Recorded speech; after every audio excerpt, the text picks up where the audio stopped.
One of the first things I did when I started my company was make a business card. I didn't really know what to put underneath my name. There were only two of us doing everything. But I figured I went to a legitimate business school, so damn it, I'm a legitimate businessman. And as a legitimate businessman, a CEO, people tended to ask me questions about all sorts of things, even parenting. I'd respond quickly, firmly, so they would believe me. I thought I had answers. But then my wife got real sick, and I learned a whole bunch more. But let me back up. I come from a pretty traditional family, and I used that as a blueprint when it was time to start my own. My wife, Liz, and I got married in 2001, and we had 3 healthy kids in rapid succession, with me in the office and her at home. I know not all families look like this, but ours did. And for about 8 years, it was a dream. Shortly after she turned 40, the kids were 2, 4, and 6. She was diagnosed with ovarian cancer. Suddenly, our focus was split between the kids and the cancer. Unstructured playtime, surgery, healthy snacks, chemo. Somebody's got to book the bounce house for the birthday party, clinical trial research. For about 4 years, it felt like we had the upper hand. But then a bad scan. I quit my job to help, which was not a hard decision. Recurrent metastasized ovarian cancer has a very, very, very low survival rate. But we fully believed that if we tried hard enough, we could be the outlier. We weren't. Liz died just over 9 years ago. Margot was 12, Gwen was 10, and Drew was 8. At this point, my business card would have said, single parent. Now, before Liz died, I thought of all the things that parents did as a complete alphabet, A to Z. And the way it worked in our family was I did A through M, kind of the blunt stuff, the job, paycheck, the tire pressure in the minivan. Liz did N through Z, more nuanced, making sure the kids, the dog, and me were looked after and happy. After she died, I figured my job would simply be the sum of the two, the full A to Z. Well, first of all, I completely underestimated how hard Liz's end of the alphabet was, that N through Z. 6 days after she died, all 3 kids got sent home from school with head lice. We'd been sleeping in the same room together, so it was a total mess. Things got more routine, but they didn't get easier.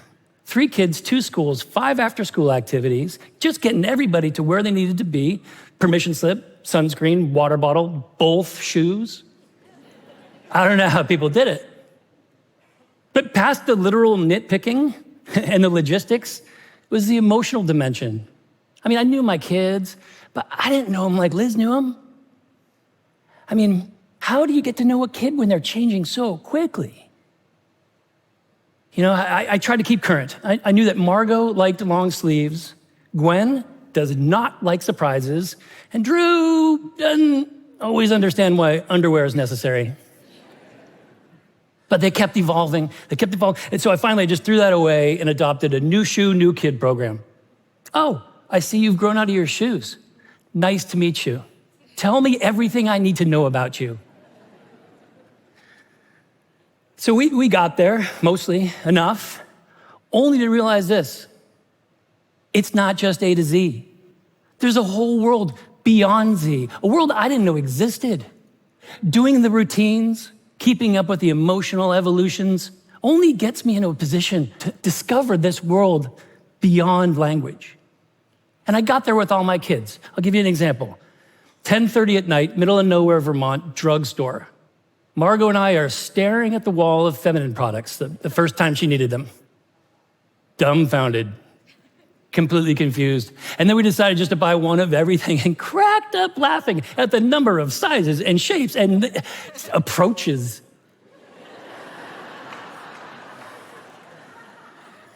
Or the time with Gwen. It looked like she was about to break down. So I jump into mama bear mode, thinking something went terribly wrong. But then she burst into these tears of joy, It told me about something that went unbelievably right. Or the after-school pickup with Drew. I'd done after-school pickups close to 3,000 times. So he hops in the minivan, grabs his pretzels. I notice that his lips are getting chapped, so I hand him the chapstick, the stuff that doesn't sting him, and he puts it on. He's comforted. He's home. After a few minutes of quiet driving, we come to a red light. And Drew goes, "Dad, what's your deepest desire?"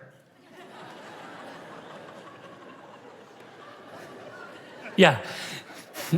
They weren't doing poems on deepest desire at school. He just came up with it. I lock eyes with him, my brain racing. Quick, what's my deepest desire? What a great learning moment. Something I can say to change this kid's life. I punted. "I don't know, Drew. What's yours?" And at a red light on El Camino Real, he said, "I want to feel love my entire life." We stared at each other in silence until the light turned green. My job was to pick up my kid from school. My role on earth was to prove myself worthy for an invitation into that inner life, not the life I saw snowboarding or talking Pokemon, and know that kid well enough to say the right enough thing. I wonder if I didn't do pickups all those times, if he wasn't convinced that I would be there, if I knew him and his needs, would he ask me that? Who would have he asked?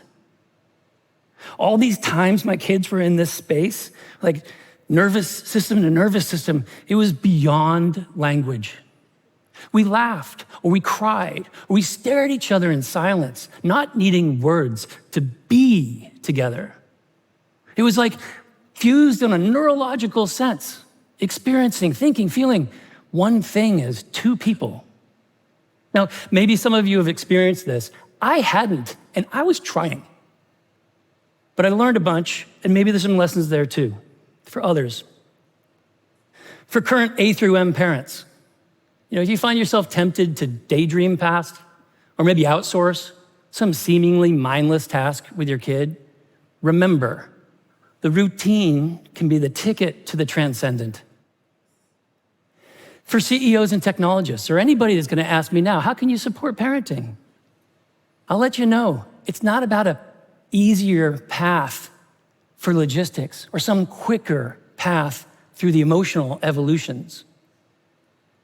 You want to solve a hard problem? Figure out how to enable more people to spend time in this world beyond letters and language. You need some help? Ask those N through Z people, the people who have felt it. They'll be your guide. They'll let you know when you get it right. So involve them in your process. For me, the times that my kids and I spent in this empathy-rich space, cemented the idea for our family that bad things happen, pain, suffering, life's unfairnesses will happen, but we are not alone. In space, time in this space, the connection feels so good, so whole. I would do anything to be in the heart of it with my kids. And I hope, in time, my kids will do anything to be in the heart of it with their kids.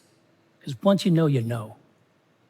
In other words, I'll remember, I'm looking forward to the birthdays and graduations, but what will I treasure in my final days?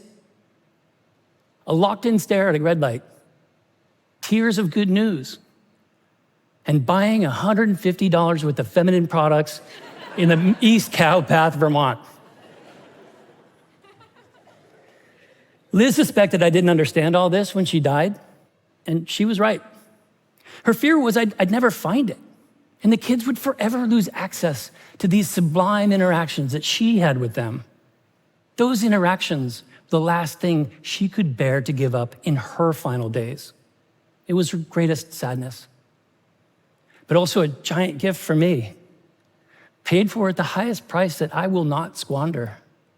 This shared world beyond Z that I can now experience with my kids, it's real, it's pure.